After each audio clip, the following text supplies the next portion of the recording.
What's going on, y'all? Welcome back to another episode of the Struggle to Strength podcast, your source for real life application on how to turn your struggles into strengths in all things mind, muscle, and money.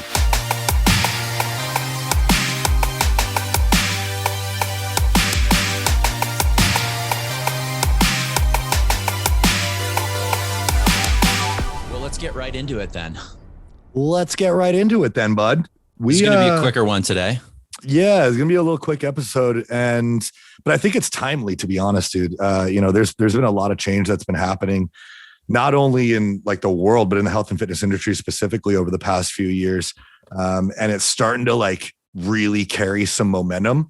And so I think this is important to talk about because as coaches, this is like the direction that we're heading in. We had the vision to see that this is where the industry was headed, and it's to solve a problem. It's to solve a problem with the industry. And I think you alluded to this as well. Like you understood that the approach that we take is different. It's health first. It's health focused. It's very holistic. And that wasn't always the case. Yeah. I think it'd be good to set the stage. Like how did the fitness industry used to be? And like, how is it different today? I think that's a great way to start. So the way that the fitness industry used to be was, I hate to say it's kind of the way the doctors are, like, here's the problem, here's the solution. It's like very cut and dry, but it was like, oh, you're overweight, do this. And It was like Atkins diet. It was Jenny Craig. It was move more and eat less. You're overweight, lose weight. Yeah. Or you die. It was, but the only parameters for how to make that happen was move more and eat less. Right. And the scale. Exactly. And the scale and like BMI, which we know is a complete bullshit metric at this point. But that's exactly what it was, is you're overweight, move more and eat less. Meanwhile, that person might only be eating 1,400 calories a day. Right. And you would get, either doctor prescribed or personal trainer prescribed or coach. Back in the day, we didn't really know enough about all this stuff. So we were like, you're overweight. You must be not moving a lot and you must be eating too much. So move more and eat less. Yeah. And for a lot of people that worked for a short period of time. For a lot of people, it didn't work. And they were told that they were screwing up or something was wrong with them because they just weren't in a calorie deficit. Their bodies were overly stressed. But now we're learning that like that is one strategy. To move more and eat less is one strategy. Yeah. So there's not necessarily anything inherently wrong with that, right? Like that might work for some people. It might be that simple for somebody. It's that. And to be honest, when your body is in a position where it has the luxury of losing weight and losing fat, specifically fat. When we talk about losing weight, we want it to be from fat. We don't want to lose muscle. We don't want to lose water. Sometimes we do, but yeah, that works. That creates a calorie deficit. But if that is not creating a calorie deficit and you're not losing weight, or you have some sort of weight loss resistance, whether it's metabolic, hormonal, or what have you, we need to dig a little bit deeper. So right now, if I moved more and ate less, I'd lose weight for sure, because my body is in a conducive position to do so. But if I was only eating 1,400 calories a day, my body doesn't know where its food is coming from. It thinks it's starving. It's overly stressed. It probably has a lot of metabolic and hormonal downregulation occurring. My thyroid's probably very low. And it would be hard for me to enter into a calorie deficit. So now that we're learning more about internal health and how it affects our physique and performance goals, we're learning that more isn't better. More movement isn't always better. More calories isn't always better. Less isn't always better either. Moving less, eating less isn't always better. We need to figure out what better is for every individual person, because it's all different. And there's a lot of different strategies to reach your health and fitness goals. There's a lot of different strategies to build muscle, burn fat, improve performance, get strong. But all of them work some of the time. Right. And what we want to do is figure out why they work some of the time and how to make them work more often, or be able to identify which strategies work best for you in this given situation. Right. It's like there's been a lot of talk about, keto, vegetarian, vegan, carnivore, all these different diets. But at the end of the day, what you're not taking into consideration is that some people are allergic to some foods and they're not allergic to others. And that doesn't necessarily mean that those foods are even unhealthy. You could be allergic to chicken and broccoli or whatever. There's just certain things that for your body, it's not going to do well. It's going to cause inflammation. And so the idea of saying like, oh, well, if you cut out meat, if you go vegan, like you'll lose weight or you'll be healthier, like maybe, or maybe not. And so it seems like what you're saying is that's what we're finding with everything in the health and fitness industry. Everybody's body's different. There's no like blanket statement. So it's, you have to figure out what works for you. And there's also been a lot of talk about like, fit shaming, fat shaming, body positivity. And, there's kind of like the camp of people that say, like whatever your body is what it is, and you should be happy with it. And then there's other people saying, well, obesity is like the number one precursor for, all kinds of different like health issues. And again, it's something where it's like, well, it's a little bit more complicated than that. Just a quick story from one of our previous guests that we had on the podcast that he told us when he was in his like earlier mid-20s, he was a male model, like kind of like a fitness model, and like an entrepreneur and, going really hard. And he looked on the outside, what you'd be like, damn, that guy's healthy as hell. He's thin, muscular, shredded. But he ended up in the hospital, with basically having like a low level stroke in his early 20s as someone who's like super jacked. So, I think one of the points that you have to consider is it's not as simple as like obesity is bad. Obviously obesity is not good, but it's not as simple as like what your number is on the scale or what you look like being that precursor for health. Because if it was, then this guy would have been super healthy and he wouldn't have been dying of a stroke. So I think that's like, it seems like what you're saying is that's really where the fitness industry is going these days, is that we're learning that and how to deal with that. Mm-hmm. We're learning that. We're learning how to deal with that. And we're learning to combat the growing desire to be really, really fit with our growing desire and the growing need to be really, really healthy. For so long, we've just had magazine models, and like Instagram has made this so easily accessible for just like super jacked, shredded people to have a persona. And for a lot of people, especially as we're growing up, we're getting interested in fitness, to see that and be like, I want to look like that. Like that guy is shredded all year round. I want to look like that. He must get so many girls. He's probably so successful. And like the story you just told with our previous guest, like that guy might not be very healthy. That guy, honestly, or happy, or that guy might not be able to get a boner right now. Like, yeah, like can't even enjoy the six pack. Yeah. Can't even enjoy a six pack. Like he looks like the epitome of sex, but he can't get it up because his internal health is so fucked. That's no way to live. But if we prioritize health, then all of these other things just kind of fall into place. Right. So when we talked earlier about like some strategies work some of the time, sometimes there's a lot of different strategies to get you to your health and fitness goal, and some work some of the time. The main indicator of whether or not a strategy that you find will work for your health and fitness, this applies to all strategies. The main indicator of whether or not it'll work comes down to your health. So if you are eating 1,400 calories a day, you're overweight, you're overstressed, you're metabolically downregulated, you're hormonally downregulated, you have low testosterone, high cortisol, you are not healthy. You entering into a calorie deficit is probably just going to make that worse. You might lose a little bit of weight. You might lose a little bit of weight on the front end, but then what? Now you're eating 1,000 calories a day. You're still very metabolically downregulated, even more so than you were before.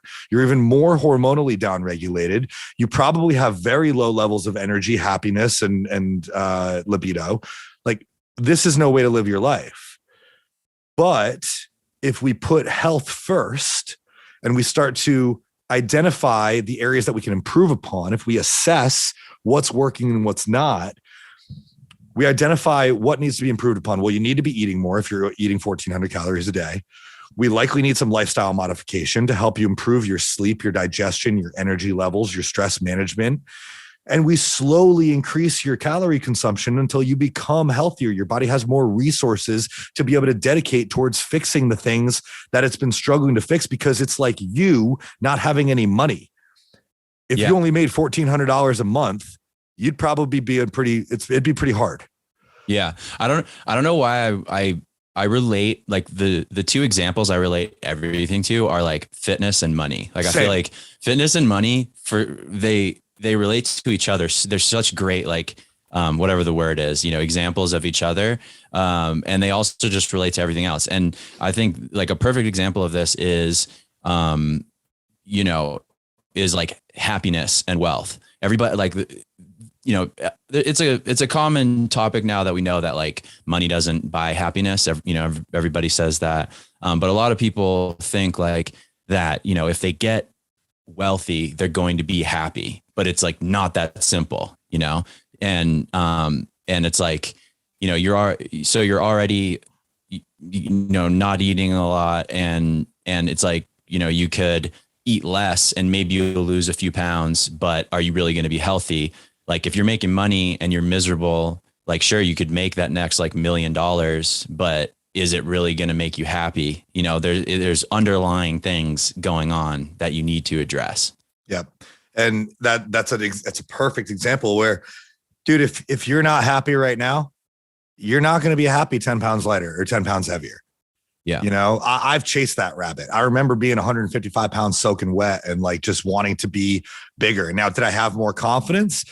Yeah. But I also developed an eating disorder and a horrible relationship with exercise, and I didn't love it. And I always felt like I wasn't big enough, and body dysmorphia starts to kick in. So if you don't start fixing things from the inside out, like you're not happy now, you're not going to be happy 10 pounds from now. What will make you happy is feeling better, not looking better. So feeling better. And that means in a lot of cases, putting health first. Feeding the body enough calories, giving it enough resources to accomplish the tasks that it needs to accomplish, with a little bit of extra spending money on the side if you wanted to build some muscle or lose some fat or whatever it may be. Putting new lifestyle habits and routines into place to help you sleep better. Fixing your digestion, because, man, serotonin is produced in the gut. If your digestion is off, I've experienced this myself, you're probably going to be an anxious, upset mess. But if we fix that, now your body has resources. It has serotonin. That shit is amazing. You tell me a way I can get more serotonin right now, I'll take you up on it. I love serotonin. I love serotonin. I recently learned, Alexa told me this, that every time a dog like licks their lips, it like releases serotonin. I was like, dude, give me that shit. I would be licking my lips like a motherfucker. Like, give me that serotonin, right? I developed serotonin syndrome shit. And so that's another perfect example of like more is not better. More serotonin is better. Like you can develop serotonin syndrome. So if you take 5-HTP every night, be careful.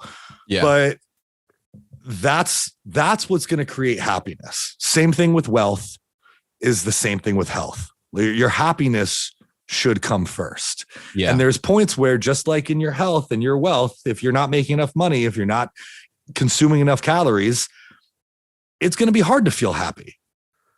It's going to be hard because your root problem is causing you unhappiness. It's causing you distress. Not giving your body enough calories is causing stress.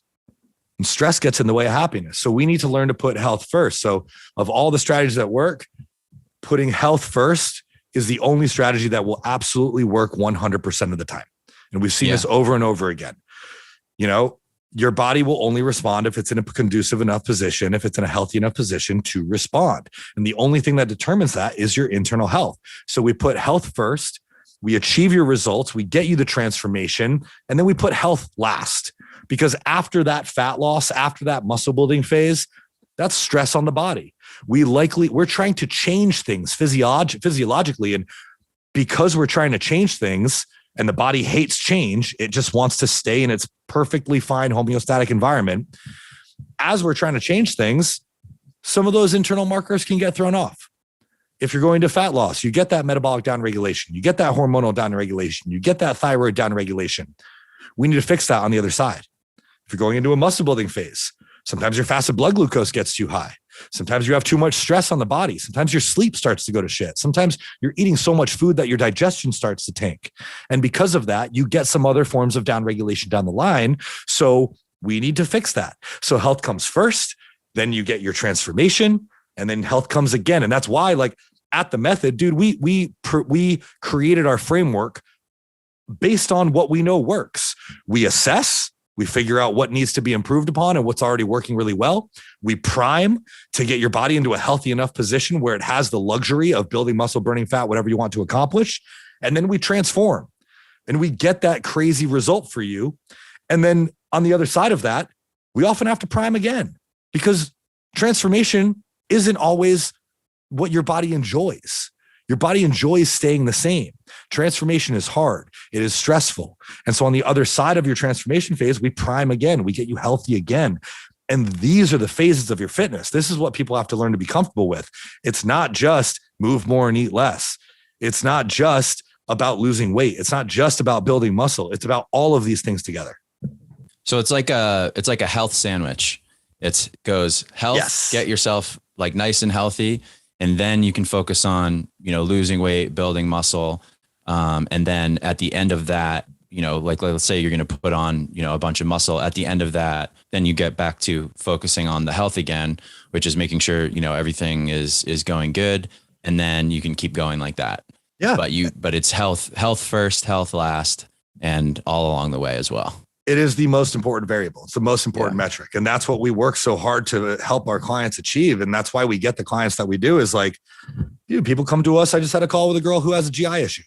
Now I imagine it's a bacterial overgrowth, but we're going to test in her assessment phase. We're going to test, we're going to figure out exactly what's wrong, and we're going to fix it. And by fixing the root cause of the problem, we're going to be able to get her to where she wants to go. Whereas everyone else has just been telling her to move more and eat less. Everyone else has just been telling her to avoid the foods that you're sensitive to, but no one's actually creating a program that addresses the root cause of the problem, which is her health. So we optimize that first. We get to her transformation. We continue to optimize it, reassess it all along the way. And, we've been talking about fat shaming, fit shaming, dieting. We've been talking about getting extreme results. Body dysmorphia. I think it's important for us to talk about what is health. Yeah. Like what's actually healthy. Yeah. Yeah. I wanted to get into that too, because like, I feel like a big portion of why you really need to just focus on health is because there is a dark side of the fitness industry, and there's so many bad influences coming from different directions. There's going to be people who are telling you like, yeah, the number one thing you need to do is lower your body fat percentage, drop the number on the scale, and do that by eat eat less, move more. There's also like major body image issues for men and women, based off of like Hollywood and magazines. Like you see these guys that are like, especially for men, like you see, a guy in a movie, like the reason he looks like that is because he is on steroids. He's on testosterone. Like any Hollywood actor is like, they're making millions of dollars. You know what I mean? They're going to do whatever they can to like get in the best shape. So if you're not doing that too, then that's something you have to consider. B, they have the best trainers in the world helping them get into that shape. C, they have $100,000 lighting set up in that scene, making them look insane, and makeup and sprayed and everything. They're all oiled up. They like just got like a crazy pump for that one shot. You can't expect to like look like that on a random Tuesday when you wake up, no matter who you are. Those guys don't look like that. You know what I mean? Nobody looks like that. So, and that goes for like men and women. So it's like, you've got all these kind of like negative influences all around you. And to me, the only thing that really helps with that is like getting educated and knowing what to focus on. Like if I focus on my health, if I feel good at least, and I like look, and I'm happy with the way I look, like that's health. Mm-hmm. Yep. So yeah, I think that's just that's a crazy thing that we deal with today. And it is. And you got to also take into consideration, like these people have like these actors that you're talking about, they got a lot of money. Like they're spending their livelihood depends on them being able to fit into roles and make money from those roles. And so they're investing in themselves because they have a return that they can directly tie back to that investment. And so they have personal chefs and personal coaches and trainers and, all sorts of assistants to help them achieve their goals. And that's great. Not everybody has that luxury. But the other thing that I wanted to touch on, because you mentioned it, is that's not how they are every day. Yeah. That's not how they look every day. And we check out Channing Tatum's like pictures when he's on vacation. He's looking thick and happy. Yeah. He's looking thicker and happier. And you know what? Like, dude, having a 6-pack isn't all it's jacked up to be. Pizza tastes way better. I'll tell you right now, pizza, and I'm a naturally lean human being. And I'll tell you, pizza tastes way better. Pizza also fucks up my digestion. So I can't always have it. So like that sucks. And I can't ignore that because I want to be healthy, because I want to achieve my health and fitness goals. And I think the hardest part about all of this, the hardest part about putting health first, is that it's not what we want. Like you come to me or you go to your coach and you want to get jacked, build a ton of muscle, or you've been trying to lose weight for so long. Some people for 10, 20, 30 years or more been trying to just lose this stubborn weight. And everyone's just been telling them to move more and eat less. It's not that hard. Oh, try keto, try Atkins, try calorie cycling, carb cycling, all these different diets that probably don't really fit your lifestyle very well. Because personally, I love carbs. I love carbs every day, all the time. And I wouldn't be able to make that work. It wouldn't be sustainable. And if it's not sustainable to me, it's not successful. So the hardest part is when someone who's been trying to achieve these goals on their own, or by following these different diets or strategies or coaches, they've been doing that for so long. And then they come to us and they've been so dysregulated that, look, I want to help you lose weight. I want to help you get jacked. And I've been in this situation before. You're going to have to be patient, because right now, if you come to like some of these people who are coming to me, we've got at least 4 to 6 months of fixing your gut. That sucks. That means 4 to 6 months more of not focusing on what you want, which is weight loss or fat loss or muscle building. And on top of that, maybe we have hormonal issues. Maybe we're hormonally dysregulated. Maybe you have low testosterone. Maybe you're estrogen dominant, which is super, super common. The amount of women that I'm seeing who are estrogen dominant is it's rattling, to be honest. And that causes weight loss resistance. So you come to me and you've been trying to lose weight for a really long time, but you have a bacterial overgrowth in your gut. You have maybe H. pylori, and maybe you're estrogen dominant and your metabolism is dysregulated and downregulated because you've been eating 1,500 calories a day. Man, you're in for a journey, and I'm here for you every step of the way. I know how hard this is. You want something so bad and you can't have it yet. Could we get you to lose 5 pounds? Sure. Are you going to be happy? No happier than you are now. But we have to fix you. We have to get you healthy. And that takes a long time. Sometimes, man, 6 to 12 months. I've got friends who are coaches who have been on their health journey to fix their hormones for over a year, coming up on 2 years, some of them. That's 2 years of not being able to do the thing that you wanted to do so badly, lose weight, get in shape. But it has to happen. Yeah. And that sucks. So you have to want what you want most more than what you want right now. And if it's been 2 years of that, but if they could hop in a time machine and go 3 more years into the future, they're probably going to be where they want to be. And It's going to be totally sustainable. So they're going to be happy. They're going to be healthy. They're going to be hormonally healthy. Some of these women, they can't have children because of their hormone dysregulation. Like men too, like we want to be able to fix those things. Life isn't about looking a certain way. That's part of it. If it helps you feel confident, sure. But it's about feeling a certain way. And if you constantly chase the looks over and over and over again, which is what's gotten us into this predicament, of people trying to lose weight by moving more and eating less and doing more and working out every day and no days off and, eating super low calorie and restricting carbohydrates and restricting. That's what's gotten us into this position, because you're constantly trying to change the way you look, not the way you feel and not the way you are internally. So we have to put health first. Your body is a machine. Physiologically, there are processes that have to occur in order for these things to happen. And if your body is not in a position to be able to make those things happen, then they're not going to happen.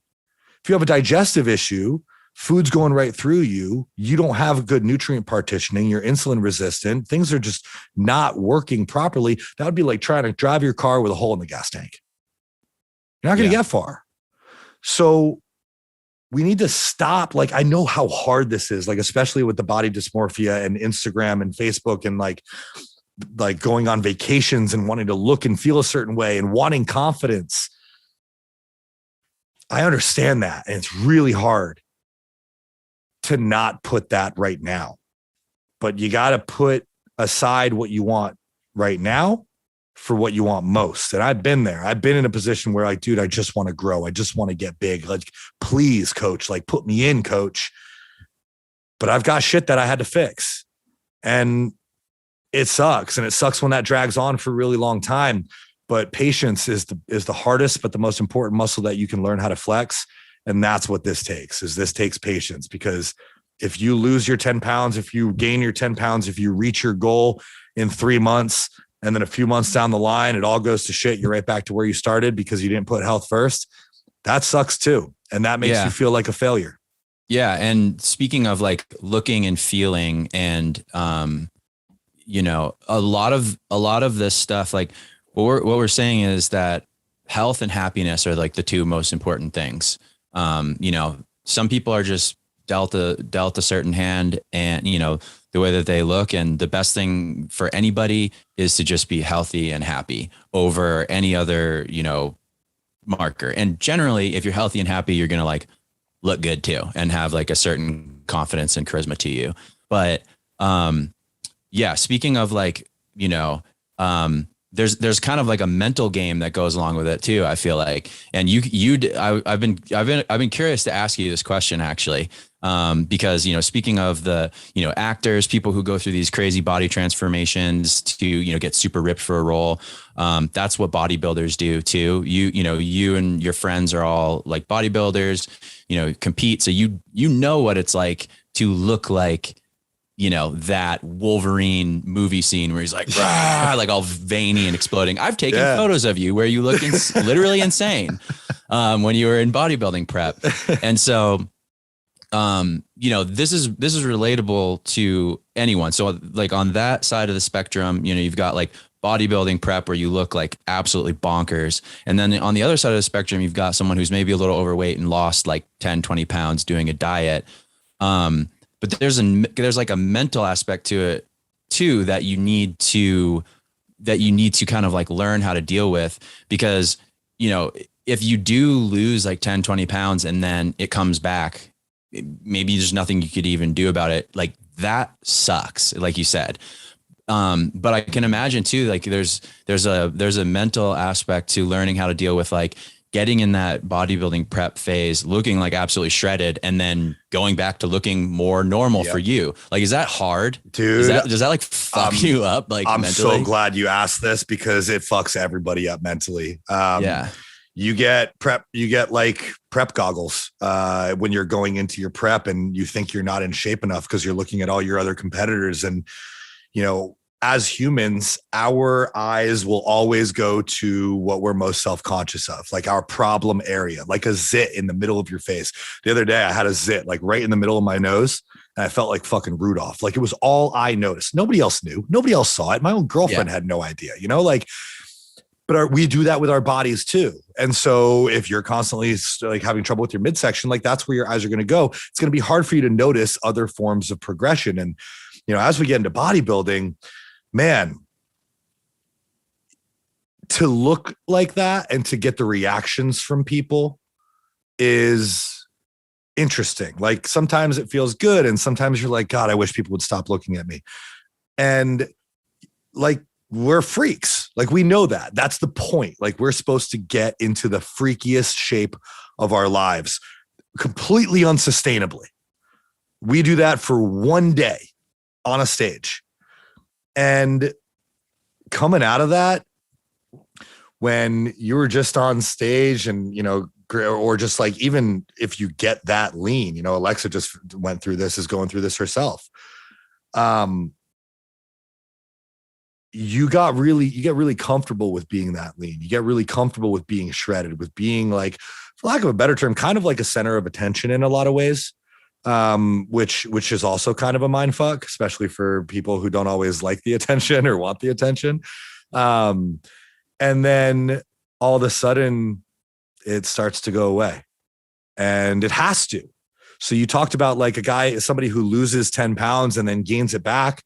That sucks. That's really hard. That's not supposed to happen outside of a bodybuilding prep. Outside of a bodybuilding prep, if you stayed stage lean, you would, I mean, you could die, you know? Yeah. Oh yeah. So we get that lean, and then coming out of it, we know we have to get a little bit fatter. We know we have to gain some body fat, but adding a little bit of body fat to a super lean physique where your skin is paper thin, it doesn't feel good. It's hard. And that mental battle of, I know this has to happen because I know I need to get healthy, versus, but man, I looked really good. And, you know, I got a lot of attention from girls at the gym or whatever it was. That's hard. Can it be kind of like addicting for people, you think? I think it is addicting for a lot of people. And I think that's why a lot of people try to stay that lean, is because they like what comes with it.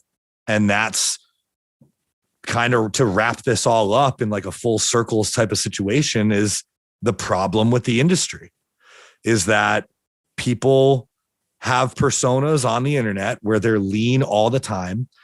They have magazine shoots where they're super lean, and they have that, like, almost unattainable, an unsustainable for sure physique.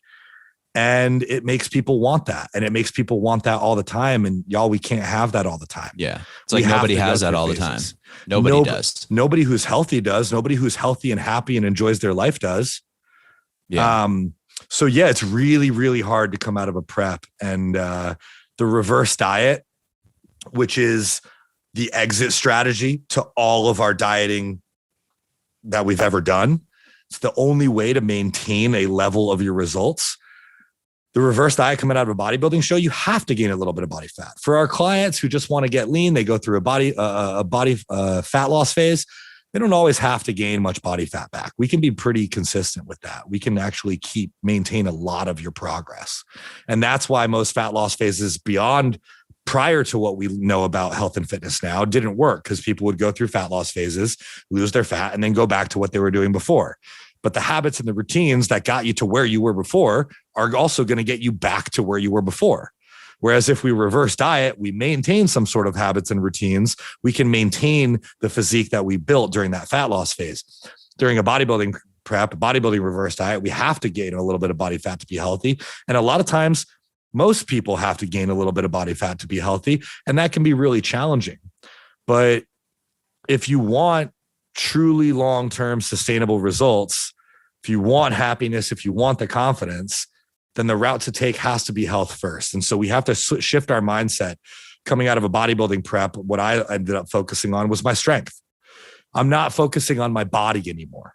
I'm trying really hard not to, because I'm going to get discouraged, because I'm not going to be lean and shredded and jacked and have veins going from my ankles to my forehead. Yeah.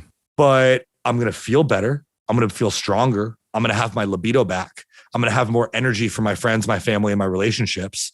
And so that's what I'm focusing on. So when we're going through these health phases, when we're priming as we do in the method, we focus on things other than just the aesthetic appearance. You know, we focus on wins that we get from improving digestion, improved mental health, improved strength, improved performance, improved relationships, improved libido, like all of these things are wins. And so we need to take the goggles off of the health and fitness industry and The goggles tend to focus just on the fitness part, like the way we look. And we just like open them up a little bit, get some peripheral vision, and start thinking of things more holistically. How am I feeling? How is my libido? How is my digestion? How is my sleep? How's my energy levels throughout the day? How's my mood? How's my happiness? How's my stress? All of these things, they come together to form health and fitness. And if we take all of these things into consideration and we aim to improve all of these things through assessment of biofeedback, lab work, the whole nine, cool byproduct is that your fitness improves a lot along with it. You get stronger, you look better, you feel better. But we can't, like, you know, when you go to a doctor and something hurts and you're like, it hurts here, but that's not where the problem is. Like if you go to a chiropractor or a physical therapist, you're like, oh, my elbow hurts. Like maybe I have tennis elbow. The problem's not where it hurts. The problem is everything around it that connects to it. And the same thing goes for your health and fitness. If your problem is that you're not in shape, stop focusing on not being in shape and start focusing on all of the reasons that you might not be in shape. And that takes a holistic approach. And that's what we need. Yeah. I think this is a quote. We can wrap things up now. I think this is a quote from somebody in the military, or it might be like an actual quote from like the Marines or something like that. Which you definitely know, which is slow is smooth and smooth is fast. And I think that just really applies to everything. It's like, if you want something quick, man, careful what you wish for. Cause like, even if it, like, if you want to take the fastest route, like if it doesn't fuck with your physical health, it's probably going to fuck with your mental health, because things fluctuate. You're not going to be able to stay that way forever. And when it starts to wean off, like you said, I mean, it's hard. It's definitely a hard thing for people mentally, but if you learned how to do it the right way and you did it under proper supervision with good coaches and you you did it the smooth way, you're going to be much more mentally prepared for the different changes that happen in your body naturally. And you're going to be able to, deal with that stuff better. So I think that's just, that's a good way of thinking about stuff. And, it's definitely hard for people. A lot of people, this probably is just going to go right over their heads, because at their core, they're somebody who just wants a quick and easy answer to something. And you know what? Don't listen to this podcast. Yeah. If you want it quick and easy, we're probably not for you, because it will come shattering back down. Dude, it's just like growth in business. If you have exponential growth in your business, like eventually every peak has a valley. Yep. And you have to be okay with that. I will take slow, steady growth every day over sharp, aggressive, exponential growth that like will freak me out and I won't be able to handle. And so many things will break and it'll come crashing down. Yeah. And you don't want things breaking and crashing when it comes to like your health. No, we want to be healthy and happy. We want to be unbroken, uncrashed, happy and healthy. That's the goal. For sure. I think we should do another episode on some like tangible, steps that people like. What are like the top 5 things that mean you're like happy and healthy? And then like, how can, some hacks, like how can you get into it? We should do a good follow up episode on this. I would love that. A little quick teaser is, well, one, hire a good coach that has a good framework. Like we assess, prime, transform, because that's the way that health and fitness works. But we could dive into things to pay attention to make sure that you are improving your health and your happiness, which as a quick precursor will look like sleep, hunger, recovery, energy, digestion, and stress.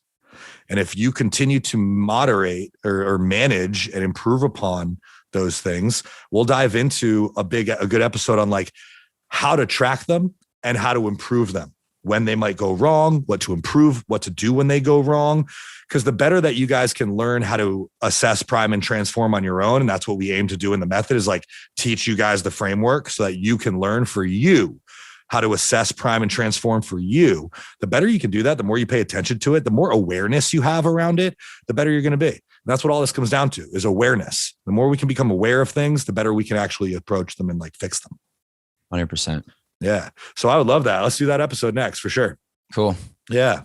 All right. Well, I hope this was helpful. I hope this shed some light on like what we see the industry doing, where it's been, where it's going, and kind of give you guys some insight into why strategies like ours work so well. And I hope this kind of like gave you a few light bulbs of things that you can improve upon in your own life. So to everyone who's still listening now, to everybody who's tuned in, we appreciate you. So thank you all for tuning into another episode of the Struggle to Strength podcast, and we will see y'all next week.